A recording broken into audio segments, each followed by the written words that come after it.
Expedia and Visit Scotland invite you to come step into centuries of history that await in Scotland. Castles steeped in legend walk along cobblestone streets. Come share the warmth of stories passed down through generations. This is a place with a past that is fully present today and all yours to explore. Plan your Scottish escape today at expedia.com/Visit Scotland. Good morning, it's Tuesday, June 2, and this is the Brussels Playbook podcast.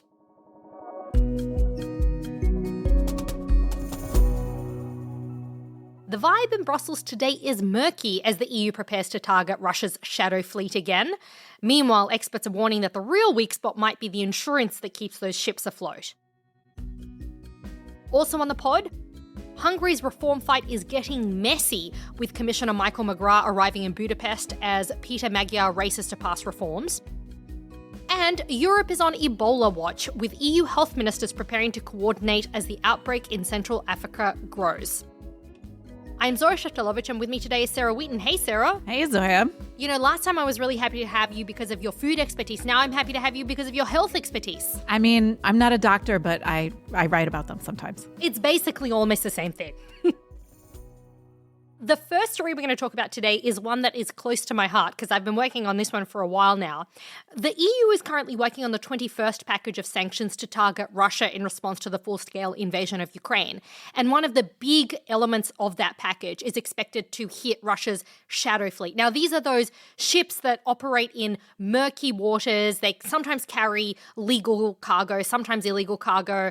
They have dodgy insurance, dodgy papers, dodgy everything. And they've been suspected to be behind some pretty significant incidents in the Baltic Sea, for instance, with anchor dragging that has taken out some cables. So that's what we're talking about here. Well, yeah, and as you were saying, they have a lot of murky backup. And so this next stage of the sanctions fight is not just saying which Russian ship do we blacklist, but actually who is helping to operate the ship in the first place. They need all this backup: port access, fuel, crews, managers, paperwork.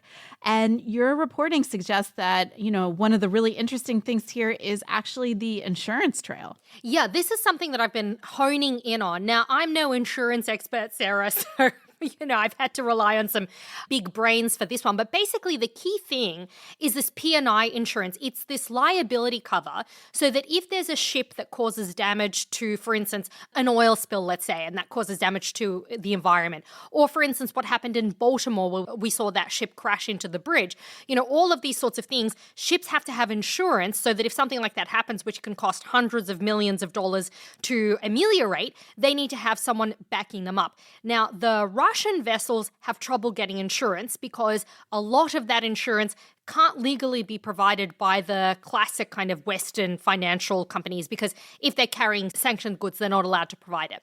But what they're doing is getting insurance that's being underwritten by the Russian central bank, often from a country that's in Africa, a fake kind of insurance provider.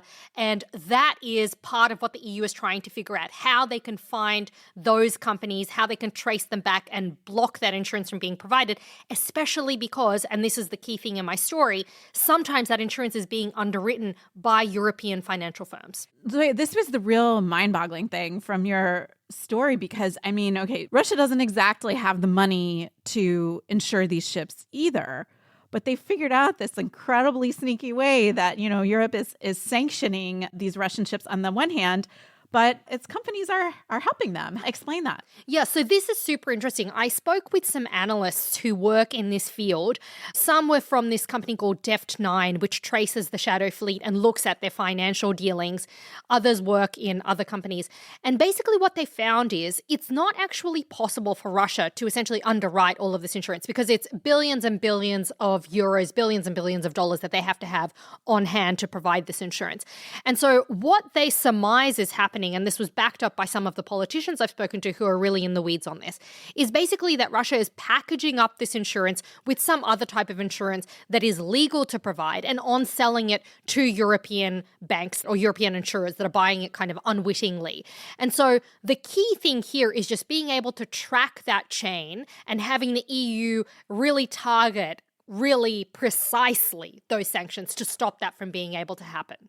So, yeah, I mean, historically, these sanctions have always been actually surprisingly difficult to get through the EU process. What's the latest? Yeah, so this is the interesting thing because we know that Hungary has changed hands, and that has been key to giving the EU the sense that it can get work done on sanctions, be more ambitious with sanctions. So there's currently negotiations ongoing, and we expect that leaders are going to actually address this package of sanctions on their EU Leaders Summit. The 18th of June is when they're meeting again in Brussels. And we've actually, one of our colleagues, Gabriel Gavin, has seen a copy of the draft conclusions, and they specifically talk about that they need to target in their next sanctions package the things that underpin shadow fleet operations. Now, one of the elements in the 21st package of sanctions that they're discussing right now is this maritime services ban, which we've talked about on the pod before. That's where, ships that actually help these Russian ships refuel or fix stuff if something's broken. There was going to be a ban on providing maritime services to Russian ships. That looks like it's been parked because there's some objection from some countries that rely on those services and that are concerned about the impact on their economies. They sunk it. Yeah, they sunk it exactly. Thanks, Sarah. Boom tish. But yeah, so it looks like the other stuff, though, will go ahead, particularly focused on this, on the banking, on the insurance side, on the financial side. But we'll see what happens anyway. The negotiations are ongoing. Last week, we had the confessionals, which is where the countries tell the Commission what they think about the various measures, and we'll see what comes out the other end. I love that drama of the confessionals term.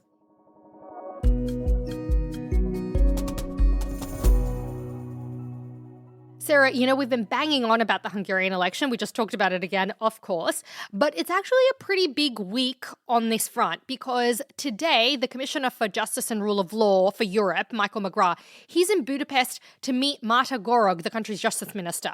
And this is the first time since they reached that, deal last week in Brussels. Yeah, and so for people listening to the audio podcast, you were doing the finger air quotes thing around deal there. And this was the thing that was announced on Friday when Ursula von der Leyen and Magyar met. And, initially there were days of confusion about whether this meeting would even happen.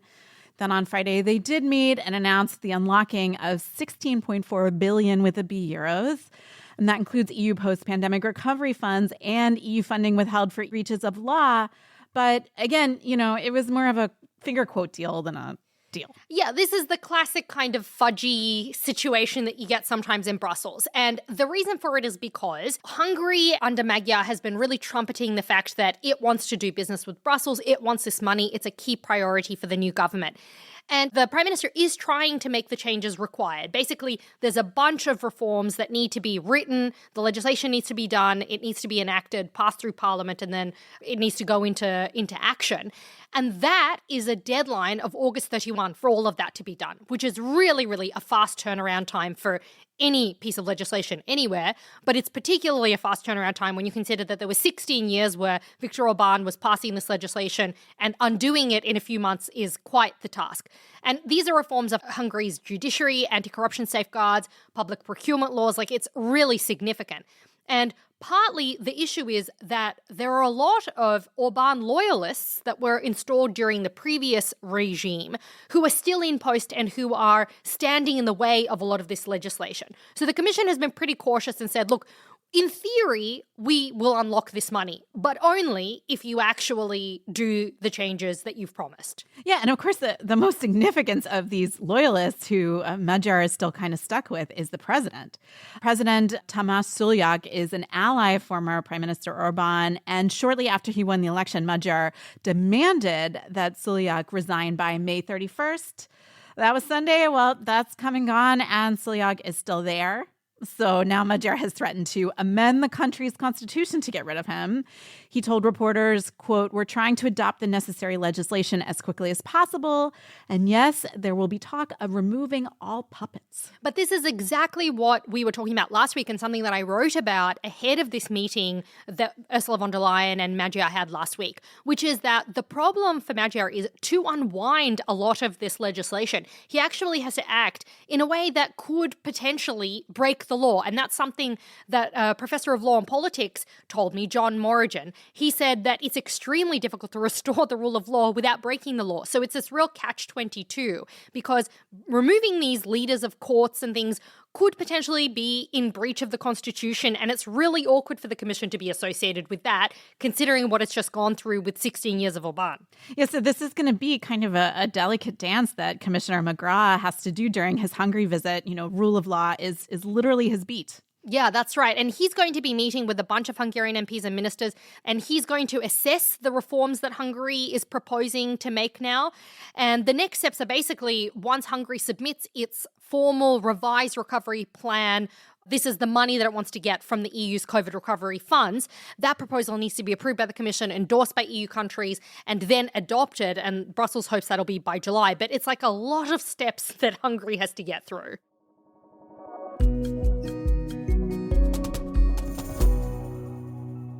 Sarah, this is our third story, is the one that I'm really happy to have you on the show for. It's about Ebola.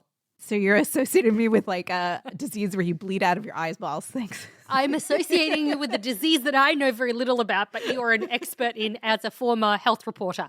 Look, there's an outbreak that's happening around the world at the moment, not in Europe, we should say. It's happening in the Democratic Republic of Congo, and there have also been cases reported in Uganda. But the situation is moving pretty fast, and there are some concerns that this could spread beyond Africa. To Brussels' credit, and the EU broadly, they're trying to say, look, we're preparing. There's no need to panic. So the European Centre for Disease Control, the EU agency, is still saying that the risk to the general population in Europe is very low, but the continent is stepping up its surveillance. The ECDC, this disease agency, is giving daily epidemiological updates, and it said it's ready to even send experts into the region. It's working with airlines and has issued guidance to EU countries on things like case definitions, testing, and preparedness. It all sounds a bit technical, but this is really the nuts and bolts of prevention. Yeah, and the reason why we're talking about it on the podcast is because things are getting closer to Europe now.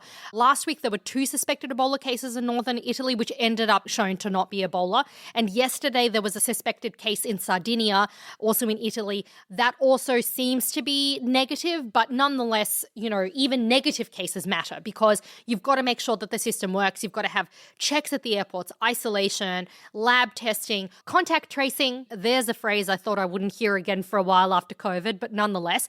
And one traveller can be enough to trigger the whole chain of all of those things in Europe. Yeah, so that's why Italy has tightened its own rules. Travelers arriving from the Democratic Republic of Congo and Uganda have to declare if they've been in those countries for the previous 21 days because that's Ebola's incubation period. And here in Belgium, we're also, paying close attention. Brussels has direct daily flights to and from Congo, and Brussels Airlines says it's keeping flights running where possible, and that's crucial so that medical staff, supplies, medication can also get in. But yeah, so Europe is trying to get this balance right of reducing the risk, but not completely cutting the region off and preventing it from getting any help. Yeah, and at the EU level, Cyprus, which is the country that currently holds the presidency of the Council of the EU, it acts as sort of a broker between EU countries' ministers. It's trying to make sure that capitals are talking to each other and informing each other of what's going on. There's going to be a health ministers meeting by video conference on this Friday, and they're going to discuss what's happening, what the latest is. And then there's going to be another conversation about this at the Health Council, which is happening on June 16, later this month. And plus the presidency it's kind of looking at using the EU's crisis response system, that's the IPCR. It's in monitoring mode. So it hasn't actually triggered the crisis response mechanism, but it's monitoring what's happening to sort of keep information flowing between capitals and the EU institutions. And of course, just to bring it full circle back to Hungary, the health commissioner is, of course, Oliver Várhelyi, the Orbán appointee. This will be a chance for him to show if he's willing to still be a team player. I think this is going to be one that we're going to be keeping an eye on in Europe and keeping an eye on this podcast because it doesn't look like Ebola is going away anytime soon. Definitely not.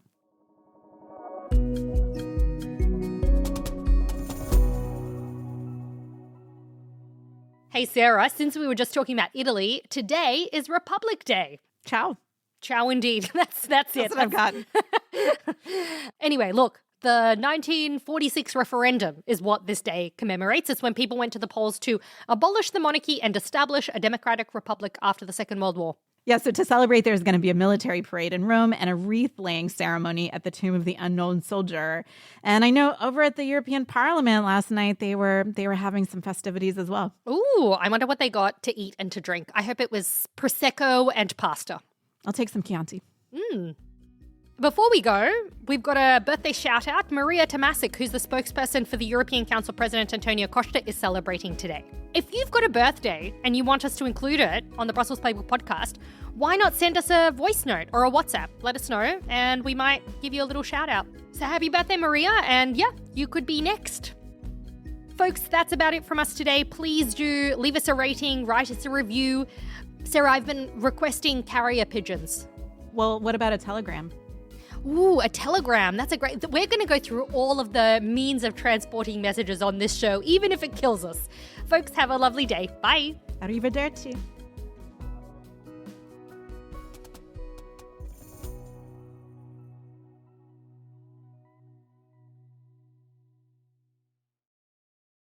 Ryan Reynolds here from Mint Mobile with a message for everyone paying big wireless way too much. Please, for the love of everything good in this world, stop. With Mint, you can get premium wireless for just $15 a month. Of course, if you enjoy overpaying, no judgments, but that's weird. Okay, one judgment. Anyway, give it a try at mintmobile.com/switch. Upfront payment of $45 for 3-month plan, equivalent to $15 per month required. Intro rate first 3 months only, then full price plan options available. Taxes and fees extra. See full terms at mintmobile.com.